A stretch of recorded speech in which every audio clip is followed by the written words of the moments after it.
Abhijit, with the last 30 seconds I have on this part of the show, is that trust factor, 25 years invested in it, that comfort level, has that been lost? And a lot then would depend, one, not just on the talks that happen in Alaska between President Trump and President Putin, but also whether the trade delegation comes from the United States around the 25th of August for the next round or sixth round of talks. Look, we've always been very iffy in our trust factor with the Americans.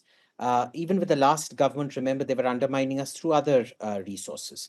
Yes. That was much more insidious. They were using NGOs and that entire network under USA to undermine us. This is a much more direct to-fro.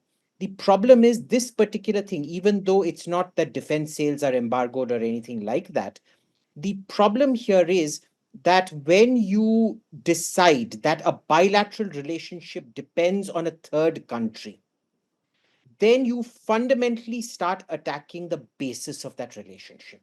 So on one hand, it is not as insidious as what Biden tried to do or Obama tried to do, uh, but it does strike at the root. So yes, there is some kind of great unease and a loss of trust. I think it set the relationship back. Can it get back on track? Is it unrecoverable? Absolutely not.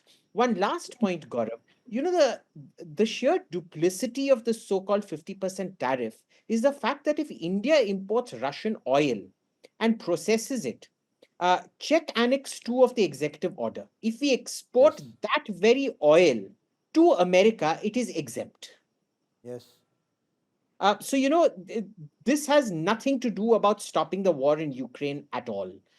This is much more to do with personal pique because of the way the exemptions are, carved out.